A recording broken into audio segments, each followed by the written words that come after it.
Satan comes in to try to stop you from doing that. Yeah. So I was called higher to commit fully. You know, I was 6 months into being a disciple, just got baptized, got my sins forgiven. Wow. And I would come out here and there to the events, you know. I would come out, you know, fellowship, and then leave 5 minutes after once we're done with everything. I didn't really stay for too many studies or too many, you know, convicting talks or anything like that, right? Man. But eventually, you know, after I'm, you know, at school, you know, in Northridge, Burbank, California, you know, I got on the phone with my leaders at the time, okay? And at the time, you know, I was just chasing after money, chasing after the lifestyle. Come on, and, you know, he's kind of talking to me and explaining me the convictions. Man, you're idolizing this career. You're idolizing this life. Wow. You know, and I really struggled to understand that. I really struggled to make the decision to commit. But eventually, after 30 minutes of talking to him, I made that decision to commit to full-time ministry.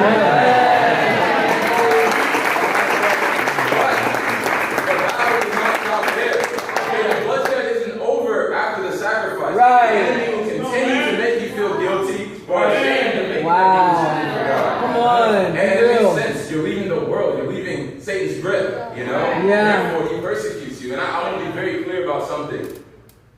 Persecution does not always shout at you. You know? It doesn't always beat you down. It doesn't always flog you and kill you. Right. Nowadays, it whispers in your ear. Nowadays, it lies to you. Even John chapter 8:44, Jesus states the truth that Satan was a murderer from the beginning, not the truth, for there is no truth in him. When he lies, he speaks his native language, for he is a liar and the father of lies. Amen? So right after I made the decision to pursue full-time ministry, you know, I packed up my college apartment, I went home to get the rest of my stuff to my family. And that's when the questions began. You know, that's when the guilt tripping began. Like, they said things like, man, why do you want to give up school right now? Why can't you just finish off the semester and take a break afterwards? You know, what is that church teaching you? You're part of a cult. Look at this article and explain all this. Wow. You know, crazy.